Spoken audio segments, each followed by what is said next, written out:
नमस्कार, आप सभी का हमारे चैनल जय गुरुदेव उत्तराखंड पर एक बार फिर से बहुत बहुत स्वागत है। आशा करते हैं कि आप और आपके परिजन सभी स्वस्थ होंगे। इसी कामना के साथ बढ़ते हैं आज के अद्भुत क्रमांक की ओर। आज आप सभी के लिए एक बहुत ही महत्वपूर्ण क्रमांक लेकर आए हैं। आज का ये अद्भुत क्रमांक आप सभी के अधिकतम तौर पर पूछे जाने वाले प्रश्न पर आधारित है कि महाराज जी से जुड़ने के बाद या महाराज जी से जुड़ने के पश्चात हमें ऐसी कौन सी गलतियां नहीं करनी चाहिए जिससे महाराज जी जीवन में रुष्ट हो सकते हैं, उनकी कृपा हमारे जीवन पर नहीं आती है। तो ऐसे कौन से कार्य होते हैं जो हमें भूलकर भी नहीं करने चाहिए। इन्हीं कार्यों के लिए 5 ऐसे कार्य इस क्रमांक में समाहित हैं जो कि आपको भूलवश भी नहीं करने चाहिए। इन कार्यों का अनुसरण नहीं करना चाहिए, क्योंकि इन कार्यों को जीवन में यदि आप लेकर आते हैं तो बहुत सी अनियमितताएं जीवन में प्रवेश कर जाती हैं। तो आइए बिना देर के हुए बढ़ते हैं आज के अद्भुत क्रमांक की ओर।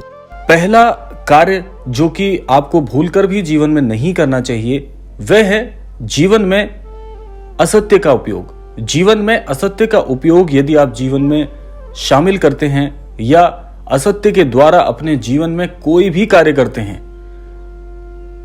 ऐसा धन जो कि झूठ बोलकर कमाया जा रहा है या असत्य से आप यदि अपने कार्य बनाते हैं तो इस कार्य को बहुत ही शीघ्र जीवन में रोकने की आवश्यकता है। क्योंकि महाराज जी का भी एक वाक्य है कि सदैव जीवन में सत्य को बताएं। महाराज जी ने ऐसा क्यों कहा है कि जीवन में सदैव सत्य बोलना चाहिए, सत्य को ही बताना चाहिए, क्योंकि ये एक बहुत ही सकारात्मक उपयोग है और बहुत ही सकारात्मक अभ्यास है। जीवन में यदि कोई कार्य आपका सत्य बोलने से रुक जाता है, परेशानी आ जाती है, तो आपको घबराने की आवश्यकता नहीं है, क्योंकि सत्य का हाथ या सत्य का साथ जिन व्यक्तियों ने जीवन में लेकर चले हैं, सत्य की बात को जीवन में लेकर चले हैं, भले ही आपके जीवन में आज आपके कार्य नहीं बन रहे हों, लेकिन जिस भी व्यक्ति ने सत्य का साथ जीवन में अपनाया है, जीवन में उसे बहुत अद्भुत अनुभव हुए हैं, बहुत अद्भुत जीवन में हुआ है। तो इसीलिए सत्य एक सकारात्मक ऊर्जा भी है। जैसे मैंने कल आपको बताए थे कुछ सकारात्मक प्रयास और सकारात्मक अभ्यास, तो सत्य जो है वो अपने आप में एक बहुत ही अद्भुत प्रतीक है। जीवन में सत्य का साथ अपनाइए, सही और न्याय का साथ दीजिए। जीवन में जब आप इस क्रम में आगे बढ़ते हैं तो कभी भी कोई भी अनियमितता, कोई भी अनिश्चितता जीवन में नहीं आती है। सदैव आप जीवन में आगे बढ़ते हैं। इसीलिए कभी भी असत्य का साथ मत दीजिए, सदैव सत्य को लेकर जीवन में चलिएगा। तो दूसरा कार्य जीवन में जो आपको कभी नहीं करना चाहिए वह है बैर की भावना रखना। बैर की जो भावना होती है बड़ी ही नकारात्मक होती है, समाज से समाज को तोड़ने का कार्य करती है। तो महाराज जी के जो अनन्य भक्त हैं उनको इस बात पर बहुत अधिक ध्यान देना चाहिए, क्योंकि महाराज जी ने कहा भी है कि भक्तन से जो बैर करते हैं या जीवन में जो बैर का साथ देते हैं वे निज बैरी मेरे भी बन जाते हैं। तो इसीलिए ये बातें दोनों क्रम पर लागू होती हैं कि कभी भी जीवन में बैर का भाव लेकर पहले तो चलना ही नहीं चाहिए। कभी भी किसी से बैर नहीं करना चाहिए, क्योंकि ये सृष्टि, ये धरा बड़ी ही अनमोल है और हमें मिला समय, जो हमें जीवन ईश्वर ने प्रदान किया, यह भी बहुत ही सीमित है। इस सीमित से जीवन में भी यदि आप बैर भावना, द्वेष आदि का भाव रखेंगे तो आपको जितना भी समय ईश्वर की तरफ से प्रदान किया हुआ है उसमें आप स्वयं ही कष्ट के कांटे बोलेंगे। तो इसीलिए जीवन में कभी भी वैर की भावना मत रखिए। जीवन में कई बार ऐसा भी होता है कि आपका जो व्यवहार होता है भले ही सही होता है, लेकिन कई बार वह समाज में ऐसे व्यक्त हो जाता है कि कष्टपूर्ण लगती है वह स्थिति। तो कभी भी ऐसा अगर हो जाता है तो भी आपको ध्यान रखना है कि क्षमा करना सबसे बड़ा दान है। क्षमा बहुत ही अद्भुत भाव होता है। तो कई बार यदि आपको लगता है कि कोई विवाद आपके क्षमा करने से यदि दूर हो जाता है तो क्षमा कर देना चाहिए। जीवन में वैर को लेकर कभी आगे मत चलिए। और ये आपने देखा होगा कि आज जैसे कि आज क्या होता है कि आज संयम लोगों ने, विवेक जो है लोगों ने बहुत खो दिया है, बहुत हद तक खो दिया है। तो इसीलिए छोटी छोटी बातों पर बड़े बड़े विवाद हो जाते हैं। तो इसीलिए महाराज जी ने बहुत अद्भुत शिक्षा दी है कि कभी भी जीवन में किसी से बैर मत करिए। ये सृष्टि प्रेम चाहती है, ये सृष्टि बड़ी ही अनमोल है। प्रेम का भाव, जैसे मैंने कल के क्रमांक में भी बताया कि प्रेम का भाव धीरे धीरे लुप्त होता जा रहा है, तो कभी तो किसी को पहल करनी ही होगी।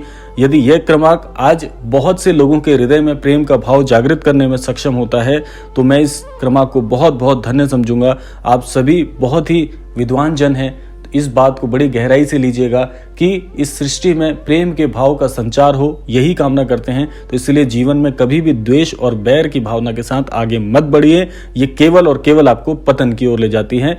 इसीलिए इन भावों को, इन दुष्ट भावों को आपको आज से अभी छोड़ना चाहिए।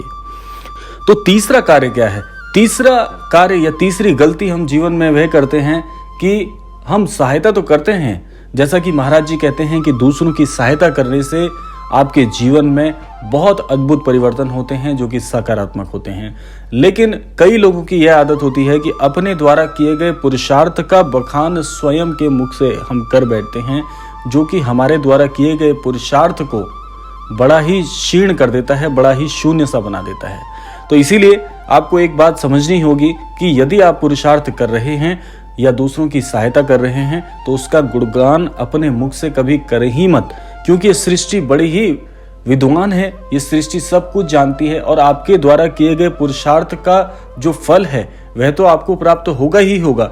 लेकिन यदि आप अपने मुख से उसका बखान कर देते हैं या समाज में अपने द्वारा किए गए पुरुषार्थ को स्वयं ही बता देते हैं कि मैंने ये अमुक कार्य किया, मैंने आज इतने लोगों की सहायता की, तो ऐसा कहने से आपके द्वारा किए गए सामर्थ्य का ख्याति है वो बड़ी ही क्षीण होने लगती है। तो चौथी ऐसी कौन सी गलती है जो जीवन में हमें कभी नहीं करनी चाहिए?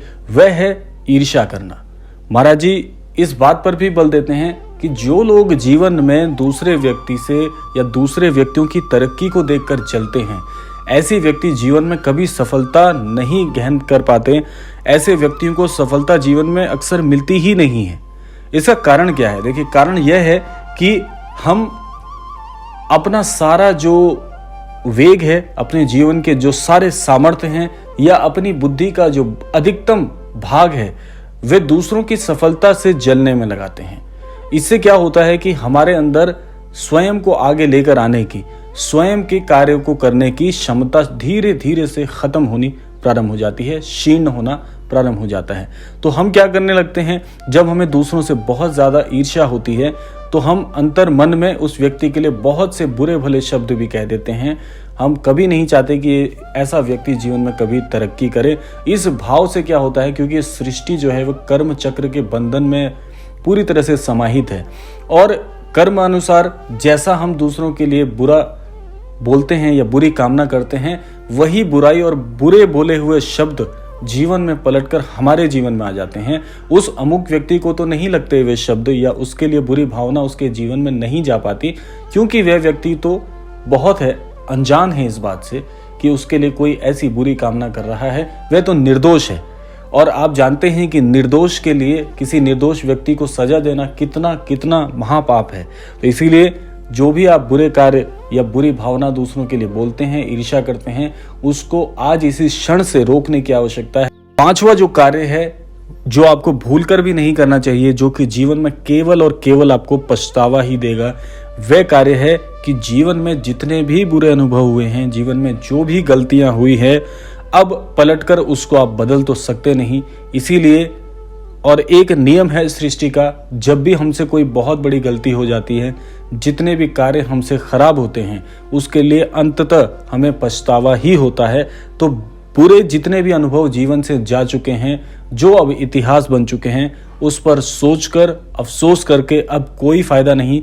जीवन में आगे बढ़ना चाहिए, क्योंकि जीवन में आगे बढ़ना ही एक अनमोल जीवन का रतन है। इसीलिए जीवन में बुरी जितनी भी गलतियां आपसे हुई हैं, अब उस पर आज से इसी क्षण से प्रण ले लीजिए कि अब और उसके बारे में आप नहीं सोचेंगे। जो बीत गया उसे भूलने वाला ही एक सच्चा इंसान होता है और साहसी इंसान उसे कहा जाता है जो जीवन की बुरी गलतियों से स्वयं सीख लेता है। बार बार गलतियों को दोहराना मनुष्य का कार्य नहीं है। इसीलिए जितनी भी गलतियां आप कर चुके हैं, अब उस पर पछतावा करने से कोई फायदा नहीं, जीवन में कोई लाभ नहीं। इसीलिए आज से इसको बंद करिए और एक शपथ लीजिए कि जीवन में जो भी आपके द्वारा बुरा हुआ है, जाने अनजाने, उस पर आप अंकुश लगाएंगे और अच्छी शिक्षाओं और अच्छे सानिध्य को प्राप्त करके जीवन में सदैव उन्नति के लिए प्रयासरत रहेंगे, यही शपथ लीजिएगा। और महाराज जी तो हैं ही आप सभी के साथ। महाराज जी बहुत दयालु हैं। महाराज जी आपको सद्बुद्धि प्रदान करते हैं। यदि आप सच्चे हृदय से महाराज जी से जुड़ते हैं तो महाराज जी का सानिध्य आपको सदैव उन्नति के लिए आपको सद्बुद्धि देगा, सन्मार्ग के लिए प्रयासरत करेगा और साथ साथ में आपका अच्छा मार्गदर्शन भी करेगा। तो ये हैं आज के अद्भुत क्रमांक। आशा करते हैं कि ये 5 जो बातें मैंने आपको बताई हैं, आप अपने जीवन से इन बातों को निकालकर एक नए जीवन की शुरुआत करेंगे। इसी कामना के साथ विदा लेता हूं, लेकिन विदा लेने से पूर्व समय है प्रार्थना का। महाराज जी से मैं यही प्रार्थना करूंगा कि हमारे सभी अन्य दर्शकों के जीवन में चल रही सभी बुराइयों का अंत हो और सभी को महाराज जी का एक बहुत अच्छा सानिध्य प्राप्त हो। इसी कामना के साथ विदा लेते हैं, मिलते हैं अगले क्रमांक में। तब तक के लिए जय श्री राम, जय गुरुदेव, जय उत्तराखंड।